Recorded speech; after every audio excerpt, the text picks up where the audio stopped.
बिस्मिल्लाहिर्रहमानिर्रहीम, अस्सलाम वालेकुम। मैं हूँ शाहिद सकलन और मेरे साथ शाहिद हुसैन मौजूद है। और आज की हमारी ये जो महफिल है इसका बड़ा ख़ास मकसद है, क्योंकि शाहिद हुसैन जो है आज इन्होंने आखिर मेरे ख्याल से सहाफ़ियों में से कराची के सहाफ़ियों में से वो पहले सहाफ़ी हैं कुछ अपने दोस्तों के साथ। ये आज मग़विया बच्ची जो चाइल्ड प्रोटेक्शन ब्यूरो में है, वहाँ जाकर इन्होंने डीजी से मुलाकात की। बच्ची के हाल अहवाल के हवाले से पूछा, बच्ची के ऊपर जो तशद्दुद की खबरें थी उनकी क्या हकीकत है, बच्ची को वहाँ कैसे रखा जा रहा है, दिन रात कैसे गुजर रहे हैं और क्या सूरत-ए-हाल है और मुलाकात किससे हुई है, नहीं हुई है। ये सारे मामलात आज शाहिद भाई ने वहाँ जाकर जो है पूछे हैं और आपने इनकी वीडियोज़ भी देखी होंगी, इन्होंने खुद भी वीडियो की है। लेकिन मैंने कहा कि क्योंकि फर्स्ट हैंड इन्फॉर्मेशन है, ज़ाहिर-सी बात है कोशिश होती है कि हम फैक्ट्स बयान करें, वो बात बयान करें जो हकीकत होती है। तो इसलिए मैंने शाहिद भाई को तकलीफ दी। शाहिद भाई बहुत-बहुत शुक्रिया, आपने मेरे लिए वक़्त निकाला सर। शायद भाई आपका भी बहुत शुक्रिया। शायद भाई वहाँ गए हमने कोशिश की, जो फैक्ट्स हैं वो लोगों के सामने रखें। तो इसलिए जो हक़ाइक़ होंगे आप पूछेंगे हम ज़रूर उसका जवाब देंगे। सर बस सबसे पहले तो मुझे ये बता दें कि कोई शब-ओ-रोज़ कैसे गुज़र रहे हैं बच्ची के? फिर मैं आगे कुछ मज़ीद सवालात करूँगा। क्या मतलब चाइल्ड प्रोटेक्शन वाले ज़ाहिर-सी बात है आपकी डीजी साहब से भी मुलाकात हुई, बाकी लोगों से मुलाकात हुई, आपने सवालात किए, क्या कहते हैं सर? दिन-रात कैसे गुज़र रहे हैं? बच्ची पुरसकून है बिल्कुल जो एक पुरफ़िज़ा माहौल, पुरसकून और इस तरह हर तरह से इवन सिक्योर उस तरह उसको दिया गया है और बच्ची बिल्कुल महफ़ूज़ है। यानी कि जो-जो ख़बरें सुनते हैं, जो-जो चीज़ें बाहर आती हैं या जिन-जिन चीज़ों के बारे में कहा जाता है कि बच्ची के ऊपर ज़ुल्म और ज़्यादती हो रही है, ज़बानबंदी की गई है, किस ज़ुल्मत का शिकार है, उसके हकूक़ को सल्ब किया गया है, बच्ची ख़त लिखती है, आगे ख़त नहीं पहुँचाए जाते, बच्ची की आवाज़ दबाई गई है, बच्ची को ना साँस लेने की इजाज़त है, ना खाने-पीने की इजाज़त है, ना बात करने की इजाज़त है। वो सारी की सारी चीज़ें उन्होंने सख्ती से तरदीद की है और उनको ना सिर्फ़ मन घड़त बल्कि झूठ का एक पलंदा करार दिया है और डीजी साहब ने पूरी तफ़सील के साथ हमने जो हमारे अपने भी ज़हनों में सवालात थे वो सवालात भी उन्होंने रखे हैं। अच्छा हमने जो उनसे जब ये तज़किरा कर रहे थे, गुफ्तगू कर रहे थे, तो उस दौरान उन्होंने मुख्तलिफ सोशल मीडिया पे जो वायरल होने वाली वीडियोज़ हैं या जो लोग बैठ के तज्जिए तबसरे पेश करते हैं बच्ची की हालत-ए-ज़ार के ऊपर या इस केस को लेके, तो उस पर भी उन्होंने हँसते हुए बहुत सारी चीज़ें हमें बताई कि जब वो वीडियोज़ देखते हैं ग्राउंड पर वो चीज़ें ऐसी होती नहीं हैं, तो कह रहे हैं हमें भी बड़ी हँसी आती है लेकिन लोगों को लोग वो अब तो लोग वो कहते हैं कि लोग काबिल रहम हैं कि वो इस तरह की बातें पता नहीं कहाँ से घड़ लेते हैं, कहाँ से वो खबरें ले लेते हैं, हालाँकि ग्राउंड पर तो ऐसी कोई चीज़ ही नहीं है। हमने हालाँकि ज़ाती तौर पर भी उनसे रिक्वेस्ट की कि अगर हम मिलना चाहें बच्ची से तो मिल सकते हैं, तो हुँ। उन्होंने इनकार कर दिया। उन्होंने कहा कभी भी ऐसा हो नहीं सकता क्योंकि वो खुद नहीं मिल सकते, तो दूसरों को कैसे मिलने की इजाज़त दे सकते हैं? चूँकि हालाँकि थोड़ा-सा वो अथॉरिटी जी, जी। शायद भी मैं थोड़ा-सा सॉरी मैं आपकी बात भी काट रहा हूँ। थोड़ा-सा मुझे ना क्योंकि आप वहाँ पे गए भी हैं, आपको आइडिया भी है, उन्होंने भी कुछ बताया होगा। थोड़ा ना मुझे शेल्टर होम के अंदर का माहौल बताएँ, बच्चों को कैसे रखा जाता है? इस स्पेसिफिकली इसी बच्ची के हवाले से, मग़विया के हवाले से मुझे बताएँ।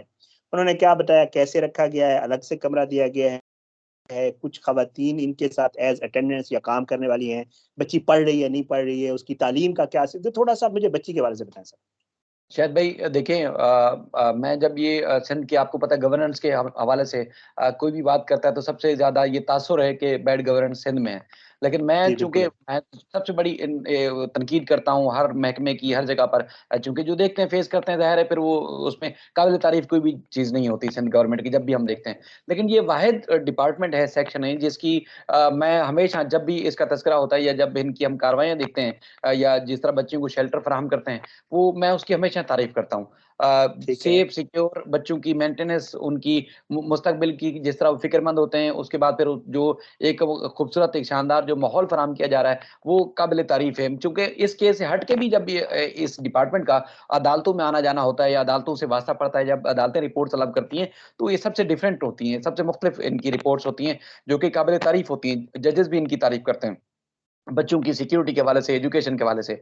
यहाँ पर जो कराची में ब्यूरो है, इसके अंदर सिर्फ एक ये बच्ची नहीं है। इसके अलावा आपको पता है पाकिस्तान में जिस तरह मामलात हैं माँ बाप जी। के लड़ाई झगड़ों का, और बच्चियों का, लावारिस बच्चे भी होते हैं जिनकी 18 साल से कम उम्र उनकी उम्र होती है, तो उनको इसी जगह पर भी और सिंध के दीगर जगहों पर भी इस्लाम में भी इस तरह के ब्यूरोज बनाए गए हैं, उनको बच्चों को इसी तरह रखा जाता है। अच्छा, ये चूंकि केस हसास है तो बच्ची को गैर जरूरी तौर पर या वैसे भी बाहर ले जाने की इजाजत नहीं होती कि उसकी तालीम के लिए ओके। किसी और स्कूल या ट्रेनिंग सेंटर उसको भेजा जाए। लेकिन यहाँ पर भी ट्रेनिंग सेंटर भी है, प्ले लैंड भी है, हिफाजत के लिए सारी मामला रखे गए हैं। या मेल को यानी कि किसी भी मर्द शख्स को अंदर जाने की इजाजत नहीं है। बाहर सिक्योरिटी के लिए मामूर है पुलिस, लेकिन इसके अलावा मर्दों को अंदर जाने की इजाजत नहीं है। लेडीज वार्डन रखी हुई हैं जो अंदर जाती हैं, ना सिर्फ उस वक्त भी उनकी तलाशी होती है बल्कि बाहर भी वापस आते हैं तो हमें बताया गया है कि उनकी उस वक्त भी तलाशी होती है, और इसके अलावा किसी किस्म की भी नहीं है। जहां तक फिर ये सवालात पैदा होते हैं, आपने भी देखे होंगे कि पता चला जी जहीर को जब जेल भेजा गया तो बच्ची ने बड़ा हंगामा बर्पा किया, बड़ा गुस्से का इजहार किया,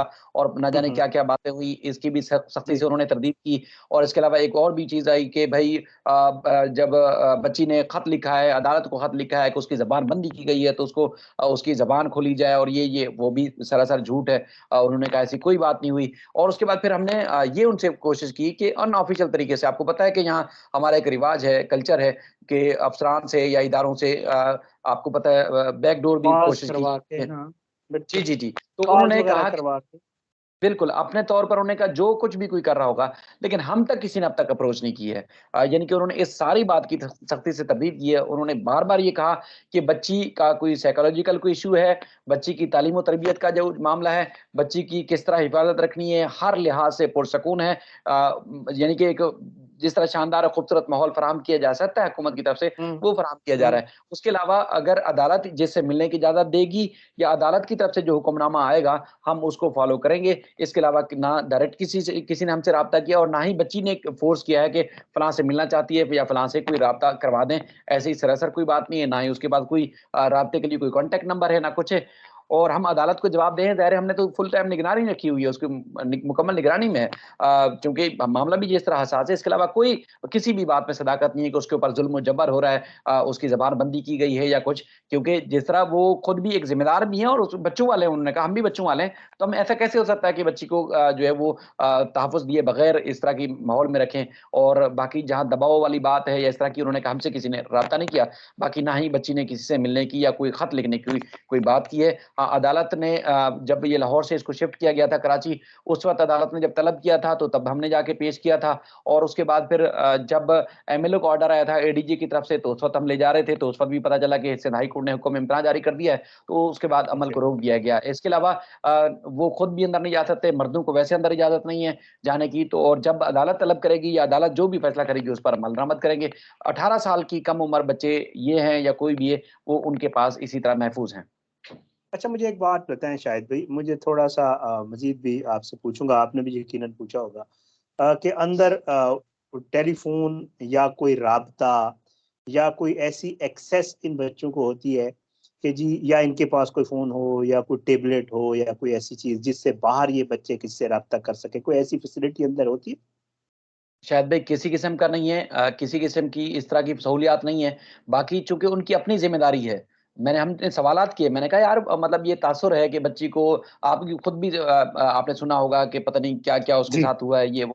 तो जी। वो कह रहे हैं इस तरह की हमें तो कोई चीज़ नहीं है। दूसरा जैसे मैंने पहले भी आपसे तज़किरा किया कि जब लेडीज़ भी अंदर जाती हैं, अगर कोई किसी को हायर कर लेता है कि मोबाइल फ़ोन भिजवा दे या कोई ऐसी चीज़ ख़त-ओ-ख़िताबत का सिलसिला शुरू हो जाए, ऐसा हरगिज़ नहीं है। दूसरा ये है कि कोई ऐसी कोई बात भी नहीं है। बाकी मैंने उनसे बार-बार ये सवाल किया कि एक बच्ची डिप्रेशन की शिकार होगी, दबाव का शिकार होगी या कोई ऐसी वजह होगी तो आप किसी साइकियाट्रिस्ट या कोई जो इस तरह के जो साइकोलॉजिकल जो इश्यूज़ देखते हैं डॉक्टर, हाँ, उनसे राब्ता करें या कोई काउंसलिंग के लिए।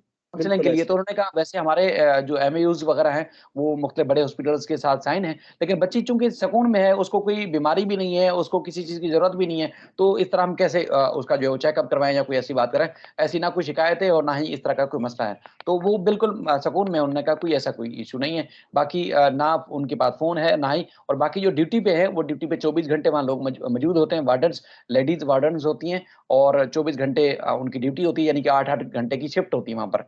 तो इस वो मतलब भरपूर तरीके से ड्यूटी दे रहे हैं और बाकी जो एक मैकेनिज्म बनाया जाता है, निज़ाम बनाया जाता है कि किस तरह बच्चे को उठाना है, किस तरह सुलाना है, क्या खाने-पीने में एक मैनुअल होता है, बाकायदा मेन्यू होता है खाने का, वो सारा मेन्यू के हिसाब से पूरी ज़िंदगी उनकी गुज़रती है, जिस तरह जितने अरसे तक वो अंदर रहते हैं। इसके अलावा बाकी हर किस्म की खबरों की उन्होंने सख्ती से तरदीद की है और उन्होंने सिर्फ़ और सिर्फ़ कहा है कि झूठ का पलंदा है, इसके अलावा कोई और चीज़ नहीं है। अदालत जो हुक्मनामा जारी करेगी, उसके हिसाब से ही बच्ची के मुस्तकबिल के ऊपर फैसला किया जाएगा। बहुत शुक्रिया शाहिद भाई, आप क्योंकि फर्स्ट हैंड इन्फॉर्मेशन थी, आप खुद जाके आपने मुलाकात की है और बड़ी खबरें इधर-उधर से, ज़ाहिर बात है इनकी तो कोशिश होती है कि ये प्रोपेगेंडा करें और मुख्तलिफ अल्लाह रहम करे, पता नहीं क्या कुछ कहा गया कि तशद्दुद और बच्ची पता नहीं ज़हनी तौर पे ये हो जाएगी और वो हो जाएगी और सेफ नहीं है वहाँ पे और शैला रज़ा वहाँ पे कोई प्रेशर डलवा रही है और पता नहीं क्या कुछ, वहाँ बैठ के आपको पता है जो की जाती है बातचीत। मेरे ख़्याल से ज़ाहिर है वो महज़ प्रोपेगेंडे और महज़ अपनी चूरन बेचने के अलावा मेरे ख़्याल से ऐसा इसमें कुछ नहीं है। अल्लाह पाक करम करे, अल्लाह बच्ची की भी हिफ़ाज़त करे और बाकी मामलात भी इंशाअल्लाह अच्छे से सॉर्ट आउट हो जाएँ। आपका बहुत-बहुत शुक्रिया, शायद भी आपने मेरे लिए वक़्त निकाला। जज़ाकल्लाह। आइंदा भी आपको मैं तंग करता रहूँगा। इंशाल्लाह। थैंक यू शाहिद भाई।